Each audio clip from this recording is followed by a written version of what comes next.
جنازے پڑھے جا رہے ہیں مختلف شہروں میں، اور مختلف جو لواحقین ہیں ان کی طرف سے بھی انکشافات کیے جا رہے ہیں۔ اس کے باوجود حکومت بضد ہے کہ کوئی بھی ہلاکت نہیں ہوئی، یہاں تک کہ جو 1000 سے زائد گرفتار شدہ ملزمان کی باتیں ہو رہی ہیں جو لوگ احتجاج میں شریک ہونے آئے تھے، ان کی ناموں کی فہرست بھی سامنے نہیں آئی۔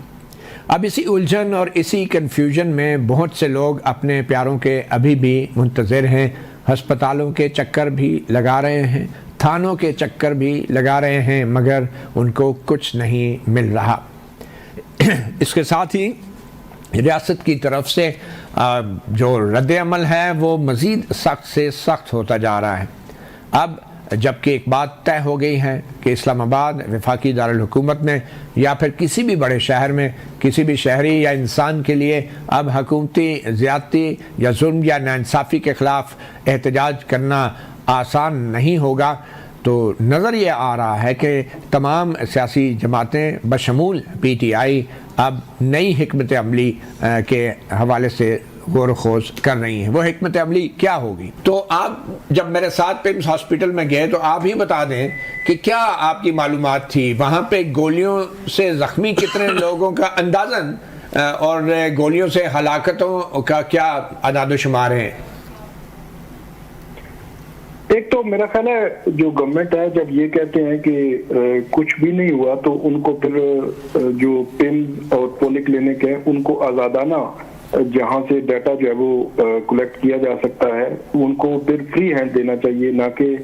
وہاں پہ کوئی ایسی انسٹرکشنز ہوں جو وہاں پہ موجود ڈاکٹرز نے یا اندر موجود جو سٹاف تھا ان کی جانب سے ہمیں بتایا بھی کیا کہ ان کی جانب سے ایسی انسٹرکشنز ہیں کہ وہ ڈیٹا دکھا نہیں رہے تھے۔ باقی جو پیمز کی جو سی ایم او تھی انہوں نے جس دن یہ واقعہ ہوا تھا اس دن بھی ایک پیمز کی جانب سے ایک لسٹ سامنے آئی تھی، تو انہوں نے اس لسٹ کی تصدیق کی تھی اور اس میں اس لسٹ کے مطابق جو یہ جو 19 ستی ہیں میرے خیال میں اسلام آباد سے ہی ہیں اور ایک اور جو شہری تھے وہ ان کی تصدیق ہوئی تھی کہ وہ جو ان کی ہلاکت ہوئی ہے اور کچھ زخمی بھی تھے۔ اور اسی لسٹ میں آگے اگر آپ دیکھیں تو اس پوائنٹ میں لکھا ہوا ہے کہ وہ گولی کی وجہ سے جو ہے لوگ گن شاٹ وونڈز زخمیوں کی گولیوں کے حوالے سے بھی پوری فہرست ہے۔ جی ہاں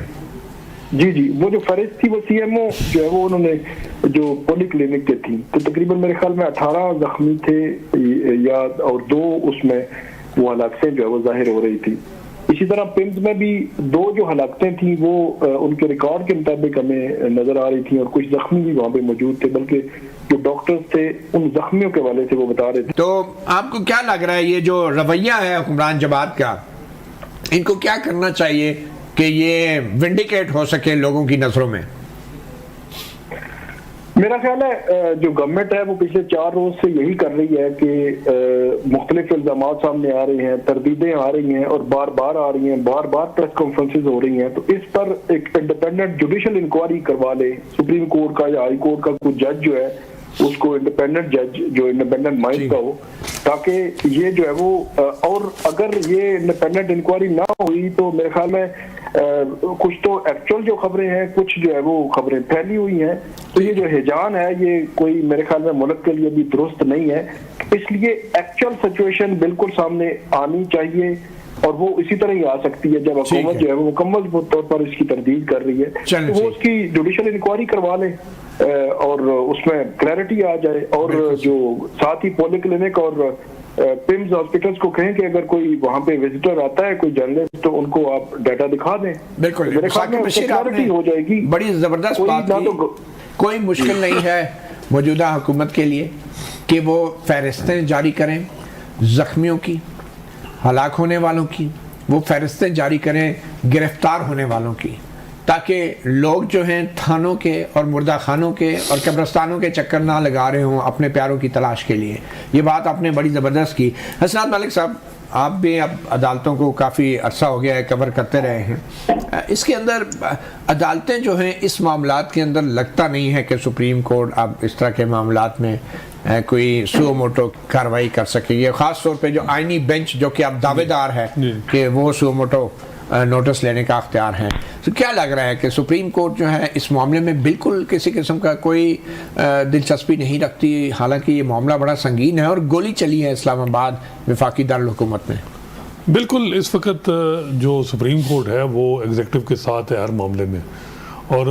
اگر انٹروین کیا بھی تو اس میں بھی ڈاؤٹ ہوں گے اور شک ہوگا کہ پتہ نہیں کیا اس میں بھی کوئی کور اپ کے لیے. آپ نے دیکھا ہوگا لال مسجد کے حوالے سے بھی ایک دفعہ نواز عباسی صاحب نے معاملہ ٹیک اپ کیا تھا، تو اس قسم کی ایکسرسائز بھی ہوتی ہے. لیکن ہم نے دیکھا کہ ایڈوکیٹ جنرل خیبر پختونخوا انہوں نے جس دن یہ واقعہ ہوا دوسرے دن ریکویسٹ کی لارجر بینچ کو، آئینی بینچ کو، کہ آپ سو موٹو لیں. تو انہوں نے کہا جی یہ ہمارے سامنے یہ معاملہ ہے ہی نہیں، اور دوسرا سو موٹو کا تو اختیار ہے ہی نہیں. پی ٹی آئی ویسے بہت زیادہ پٹیشن ہر معاملے میں کرتی رہی.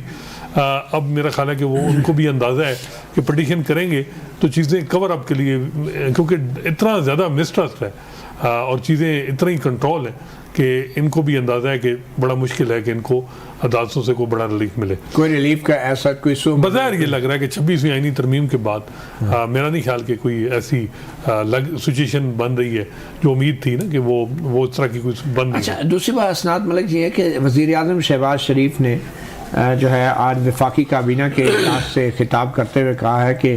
ان دھرنوں سے ملک میں ہیجانی کیفیت پیدا ہوئی. احتجاج کرنے والے توڑ پھوڑ اور آگ لگا رہے تھے، جن کے ہاتھوں رینجرز اور پولیس کے اہلکار شہید ہوئے. یہ ہمارے وزیر اعظم کہہ رہے ہیں. پھر آگے جا کے وزیر اعظم صاحب فرماتے ہیں اسلام آباد میں احتجاج کے دوران پولیس اور رینجر کے اہلکار شہید ہوئے. جو ہی مظاہرین کو منتشر کیا گیا تو اگلے روز سٹاک مارکیٹ اوپر چلی گئی.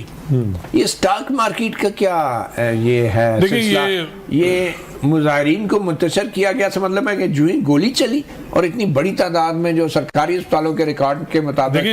زخمی لائے گئے اور ڈیتھ بھی ہوئی ہیں، تو سٹاک مارکیٹ اس وجہ سے اوپر گئی ہے. دیکھیں یہ تو لوکل میڈیا تو جو بھی ہے، انٹرنیشنل میڈیا دیکھیں اس نے کیا چلایا، الجزیرہ نے، گارڈین نے، بی بی سی نے وہ چیزیں کیا رپورٹ کی وہ آپ کے سامنے ہے. اور یہ چیز ایڈمیٹڈ ہے کہ گولیاں تو چلی ہیں. اب یہ کہا جائے کہ گولیاں نہیں چلی ہیں، ہلاکتوں پہ بات ہو سکتی ہے کہ کتنی ہیں. جو بات ہوتی ہے کہ 278 جو لطیف کھوسہ صاحب کرتے ہیں اور اب برسر گور کہتے ہیں 12 ہیں، تو اور حکومت کہتی ہے کوئی بھی نہیں ہے، پوسٹ مارٹم بھی میرا خیال ہے کوئی نہیں ہوا. وہ چیزیں ہیں. لیکن جو معاملات ہیں اگر وہ کہتے ہیں کہ دھرنے اور یہ چیزیں بالکل ٹھیک ہے کہ دھرنے نہیں ہونے چاہیے، لیکن کچھ چیزیں ہیں جو میرا خیال ہے حکومت کو بھی دیکھنا ہے، ریاستی اداروں کو بھی دیکھنا ہے. سپریم کورٹ کی ججمنٹ ہے 12 جولائی کی، ریزرو سیٹیں دیں بی ٹی آئی کو. کیا سپریم کورٹ کی ججمنٹ چاہے غلطی ہی تھی لیکن وہ فائنل ہے، اس کو پہ عمل درآمد کیوں نہیں ہو رہا؟ خیبر پختونخوا میں سینٹ کے الیکشن کیوں نہیں ہو رہے؟ بتائیں ان میں کیا مسئلہ ہے؟ یہ چیزیں کیوں نہیں ہو پا رہی؟ دیکھیں آپ جب سارے رستے بند کر دیں گے، لوگوں کے کیتھارسس کہیں، عدلیہ بھی اب چیزیں کنٹرول، سوشل میڈیا بھی کنٹرول، تو پھر اس طرح کی چیزیں ہی ہوں گی. آپ جب ہر چیز پہ کنٹرول کریں گے تو اس قسم کے مسئلے آتے ہیں جو غلط ہیں. اس سے جو ہے وہ کوئی بہتری نہیں ہوتی. لیکن کیا آپ جو حکومت کے جو چیزیں جائز ان کے مطالبات ہیں وہ تو پورے ہونے چاہیے نا. سپریم کورٹ کی ججمنٹ کو آپ کیسے ڈینائی کر رہے ہیں؟ چلیں اب تو مطالبات اگر جائز یا ناجائز نہیں پورے بھی ہوتے، اب بظاہر کوئی سیاسی جماعت سڑکوں پہ آنے کے قابل نہیں رہی. اور ویسے تو ابھی بھی صرف ایک ہی جماعت تھی جو اب سڑکوں پہ آ پا رہی تھی. اب تو شاید وہ بھی دوبارہ سڑکوں پہ واپس نہ آ سکے. ایک چھوٹی سی بریک لیں گے اور بریک کے بعد ہم جاننے کی کوشش کریں گے سید کوثر کاظمی ترجمان وزیر اعلیٰ پنجاب سے کہ کیا ان کی سیاسی جماعت جو ہے اس واقعے کے بعد اب وہ ڈی چوک اسلام آباد میں کبھی بھی مستقبل میں کسی بھی قسم کا کوئی احتجاج کریں گے. ایک چھوٹی سی بریک کے بعد ویلکم بیک صحافی پروگرام میں. جناب سید کوثر کاظمی صاحب، آپ نے تو قانون بھی بنا دیا ہے، اسلام آباد میں احتجاج جو ہے بغیر اجازت کرنے والے کے لیے کئی سال قید کی سزا ہے. اور پھر یہ جو ڈی چوک میں حکومت نے جو ایکشن لیا ہے، اس کو آپ آپریشن کہیں، آپریشن کلین اپ کہیں، کیا اس کے بعد کوئی بھی سیاسی جماعت اور خاص طور پہ آپ کی سیاسی جماعت جو ہے کبھی بھی اسلام آباد میں احتجاج کر پائے گی؟ ویسے تو ایک تاثر یہ ہے کہ آپ لوگوں نے تو فیصلہ کر لیا کہ اب آپ کی جماعت تو شاید کبھی بھی سڑکوں پہ نہ آ سکے، لیکن پھر بھی آپ کے خیال میں یہ کچھ مناسب ہوا ہے کہ لوگوں کا احتجاج کرنے کا حق جو ہے وہ ان سے چھینا گیا، اور جس طریقے سے چھینا گیا ہے آئندہ تو کوئی عام انسان جو ہے احتجاج کے لیے آواز بھی نہیں بلند